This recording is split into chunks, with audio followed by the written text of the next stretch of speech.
नमस्कार, जय जोहार। मैं पुष्पेंद्र सिंह आपके आगू एकर स्थिति आए हूँ कि हमार एक छोटे भाई है और बहुत अच्छे निर्देशक है अभिषेक सिंह।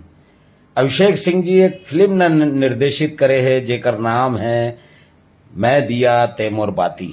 और ये फिल्म 4 मार्च से आपके नज़दीकी सिनेमा घर में आते है। बहुत सुंदर फिल्म है, रोमांस है, रोमांचक है। पहली छत्तीसगढ़ की अतेक बने असन हॉरर मूवी है, लेकिन प्रेम कहानी के साथ है।